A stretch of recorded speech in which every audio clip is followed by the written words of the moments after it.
Good morning. আমার একটা নতুন ব্লগে আপনাদের সকলকে স্বাগত।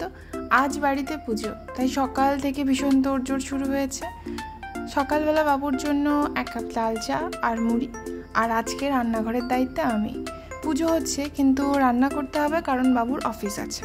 তো তেমন কিছুই না, ভাত, কাঁকরোল ভাজা আর করব একটু ছোলার ডাল। আমি এইদিকে রান্না করছিলাম আর মা ওইদিকে স্নান করে সকাল সকাল পুজোর জোগাড় করতে বসে গেছে। তেমন বড় করে কিছু পুজো নয়, আমরা যেহেতু প্রতি বছরই এই বিপত্তারিণী ব্রতটা করি, তো মায়ের এবার শরীর খারাপের জন্য খুব বড় করে কিছু করা হচ্ছে না, শুধু নিয়মের জন্য যতটুকু করতে হয় ততটুকুই। অন্যান্য বার কিন্তু বেশ বড় করেই আমাদের বাড়িতে এই পুজোটা করা হয়। তো মা এইদিকে নিত্য পুজোটা করে নিচ্ছে, তারপর বিপত্তারিণী ব্রত করতে বসবে। আর আমিও স্নান করে চলে এসেছি, বাবুও খেয়ে অফিস বেরিয়ে গেছে।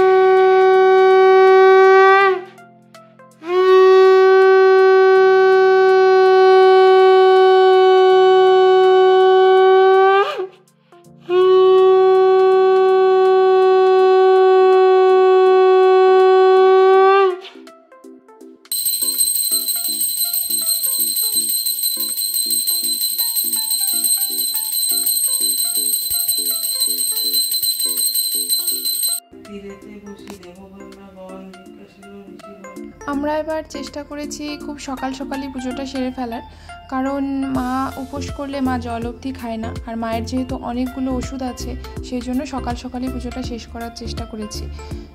আর বিপত্তারিণী ব্রততে তো আপনারা অনেকেই জানেন যে 13 রকমের ফুল 13 রকমের ফল লাগে। তো ফুলের অভাব তো হয় না, তবে ফলের একটু অভাব হয়ে যায় এই সময়। আর এবার আমরা ব্রাহ্মণকেও ডাকিনি, মা পাঁচালি পরেই পুজো করছে, কারণ ওই যে বললাম মায়ের শরীরটা একটু খারাপ, তো সকাল সকাল তো ব্রাহ্মণকে হয়তো পাবো না, সেই জন্যই আর এবার ওই রিস্কটা নেওয়া হয়নি, মা নিজেই পুজো করছে। আমার এক মা আর এক মায়ের পুজো করছে।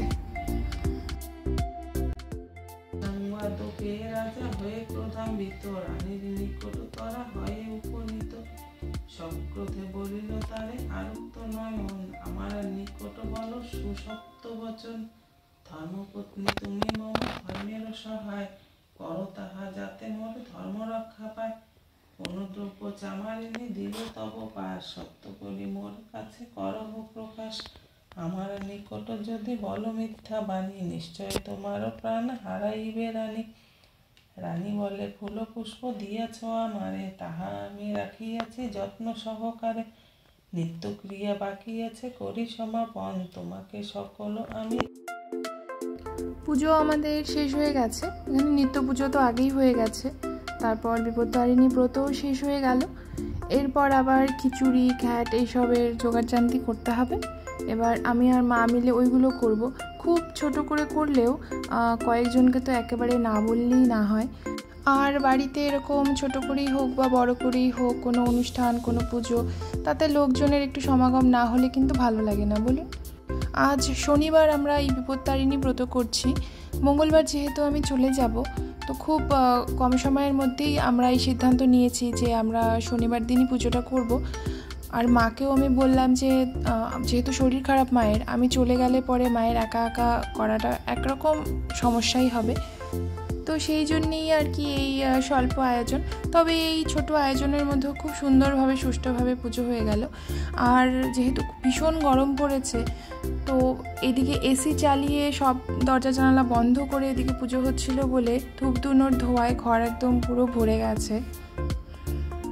আপনারা যারা এই বিপত্তারিণী ব্রতর ব্লগটা দেখছেন, আমি প্রার্থনা করব আপনারা সকলেই সুস্থ থাকবেন, আপনাদের পরিবারের সকলেই যেন সুস্থ থাকেন, সকলেই ভালো থাকবেন।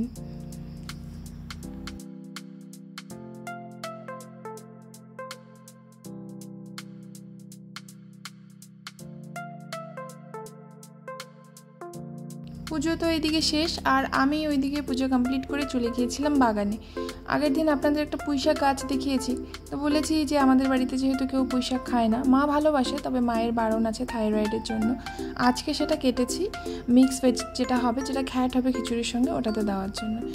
এইদিকে আমি আর মা বিপত্তারিণীর যে লাল সুতোটা হয়, যেটা 13টা গিট দিয়ে পরতে হয়, ওটা পরে নিয়েছি। বাবুর জন্য একটা বানিয়ে রাখলাম, বাবু এখনও আসেনি। এখানে ঘ্যাট হয়েও গেছে রান্না, এখানে খিচুড়ি হচ্ছে।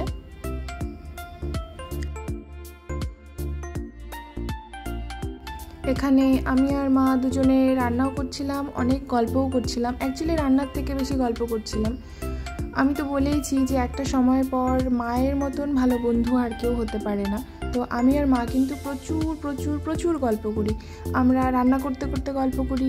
আমি যেহেতু কখনো রান্না করি না, আমি মায়ের হেল্পিং হ্যান্ড, বরাবরই আমি মায়ের হেল্পিং হ্যান্ড। তারপর খেতে বসে খাওয়া হয়ে গিয়ে আমরা ওই এঁঠো থালা নিয়ে প্রায় ঘন্টাখানেক ডাইনিং টেবিলে বসে গল্প করি। কত গল্প থাকে আমাদের। এরপর যখন আমি চলে যাব, তারপর ফোনে মায়ের সঙ্গে গল্প হবে, প্রায় 2 ঘন্টা 3 ঘন্টা করে আমি আর মা গল্প করি। এখন মায়ের সাথে আমি, আমার সাথে মা, এই আর কি।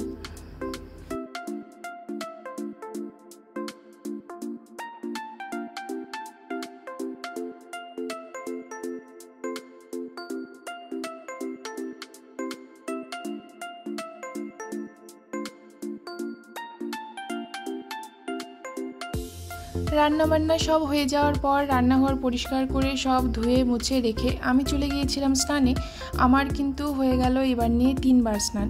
মাকেও বললাম তুমিও একটুখানি রেস্ট করে নাও, সবাই আসতে তো অনেক দেরি আছে। আর সকাল থেকে যেহেতু একটুখানি দৌড়োদৌড়ি হচ্ছিল, তো আমার ভীষণ গোড়ালি ব্যথা করছিল। তো একটুখানি এখন ফুট ক্রিম দিয়ে একটু ম্যাসাজ করব পায়ে। এই ফুট ক্রিমটা কিন্তু ভীষণ ভালো, জানি না কারা ইউজ করেন। ফুট ক্রিমটা কিন্তু ইউজ করা খুব জরুরি। ফিরছি একেবারে সন্ধ্যাবেলা।